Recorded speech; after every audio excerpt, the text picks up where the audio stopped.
So have you introduced yourself? Tell us. How you doing? I'm Oz Fox, married to Annie's husband. Okay. And we've been married for 15 years. 15 I've years. been in Stryper, the Christian 80s hair metal band. Whoops. Sorry. Park it out. Since 1983. So when the band started, I'm an original member. And we've just been going for 40 years now. And we're still going strong, still doing albums, still touring, and all that good stuff. So, yeah. And my wife is definitely my hero. Okay. Aw, you're so sweet. Can we just have you pop your hat off? Is that Yep. cool? Cool, yeah. Just it tends to cast a shadow on the eyes. I get it. So, how long have you been involved in music? All my life. All your life? Oh, yeah. There's a long story to it, but basically started professionally, obviously, when Stryper got famous. As a Christian heavy metal band. Wait, can we get like a photo of like an 80s photo just for context, I guess? Yeah. Sure you Yeah, you'll see him. Yeah, Nick, if you're able to, it's Stryper with a Y, correct? Stryper with a Y. Stryper with a Y. Yeah. Okay. There yeah, it this is. one. Yeah. Bingo. There. Okay, that's Look at from. Oz.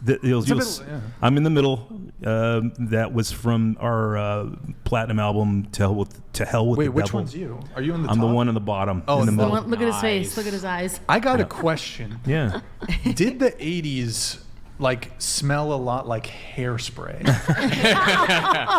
In our case, yes. Back then it is. Okay.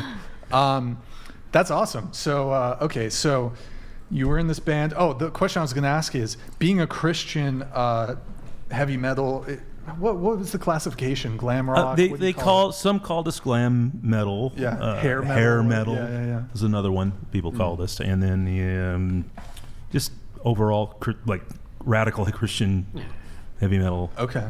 Nobody was doing it back then either. Did you guys have, given that you were like a Christian band, did y'all have groupies? Oh yeah, absolutely. Yeah. Okay. It was all. I mean, we didn't have anything any different than any other band, except we weren't doing drugs and No drugs. partying. Okay. No women backstage. No women. Nobody like that. No. Okay, but you had groupies. Just you weren't like just Right. hooking up with them. We weren't. Maybe. In fact, we had a good. Let's just say we had a good security system that kept anything like that from coming near us. Gotcha. Okay, so you were married before, and then I was married for 20 years. 20 before. years. Yeah. Okay, and then so tell us the story. I mean, Annie kind of went over it, but we'd like to hear it from your perspective. What's the origin story of you guys meeting? Well, she gave you the basic idea how we met. We met on MySpace, and through a friend of hers that I had met and became a MySpace friends with, saw her profile and read her story and was blown away at what both of them were doing. Her friend was someone who went into the strip clubs and helped women, kind of want to bring them out of that and see if you could steer them a different way. And so reading Annie's story and her story really sparked my interest, because Stryper was out doing a lot of that kind of same work in Hollywood with all of the people that would come to rock clubs or whatever you want to call it, and just to share people about what we believed in. And we got a lot of flack from Christians because of what we were doing, wearing spandex and doing the hair metal thing or whatever. Wearing makeup. Yeah. We weren't trying to look like women, although that's what Those pictures look like that's it. what a lot of the church people would say, that we were trying to be effeminate, Like and we weren't. cross-dressing. Yeah. Yep. And we weren't doing that at all. No. We were just using it as stage makeup, So, I mean, if anything, we were just doing what we felt we were called to do. And so going along with that, I mean, obviously I felt the whole idea of the church coming against us related to what maybe Annie and her friend might have went through the same thing. And that was the whole spiel for me. Wanting to meet Annie was to hopefully be a support if she ever had a situation where she could understand why that was happening. It happened to us. Okay. And, I felt like I can share some stuff, give her some support in that. So, but eventually, obviously, we met in person. The rest is history. You were such a fan of mine, honey. Can we do a still selfie, am. Please? You're With the regular I'm camera. I'm your biggest fan now. And I brought a guy to that show, and you thought it was my boyfriend. Yeah, that was a funny thing. He was very offended. He was like, I wasn't offended. It was no, not you. He was offended. Your friend. He was a huge fan of Stryper. Yeah. And I invited her to come see me play in Vegas because I was playing with some local bands there, and she came, and that was kind of how it started. I started coming to play in Vegas on a regular basis and dating her at the same time. So, okay, it was. It's kind of a interesting long story. There's more details to it. We can't do it all in one night, but you know. Yeah. So, when your first message to Annie, and if I recall correctly, was something like you saw on her MySpace that she had been an escort. And is that what caught your eye, or what was your first message to her on MySpace? Well, what caught my eye basically about her was mainly when I could tell out of her paragraphs of stories and whatever, her heart was just so genuine, and she really was dedicated to her faith, which was something I missed in former relationships, and I really felt like that was something that actually after my divorce to my first marriage, I made a list to myself of what I would want, to be in the next person I would be with, but it would have to match so well that it would have to be God that would bring it to me. Okay. And then all of a sudden, when I met Annie, God went above and beyond the list that I created for myself, because that's true. That's what happens. You don't know what you want more than what God knows what you want. He knows what you need. Actually, what you need. Yeah. This is for you.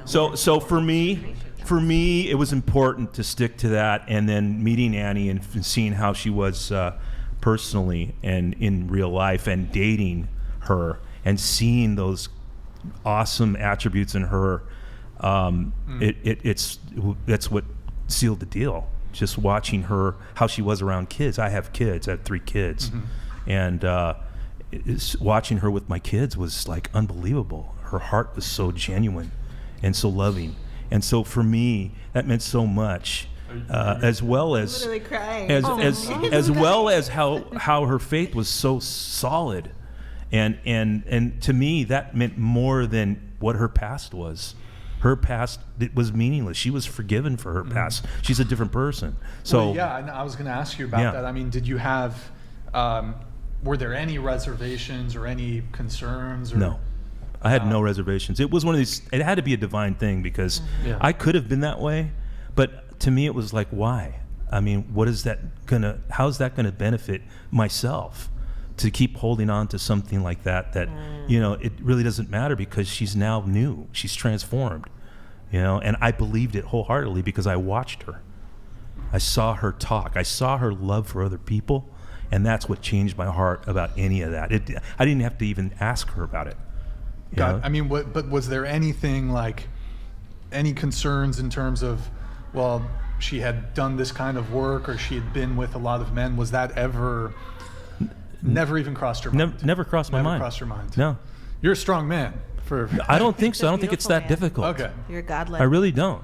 If you've got the Holy Spirit in you, then you see her with the eyes of God. Okay. I love that, yes. Yeah. That's unconditional love.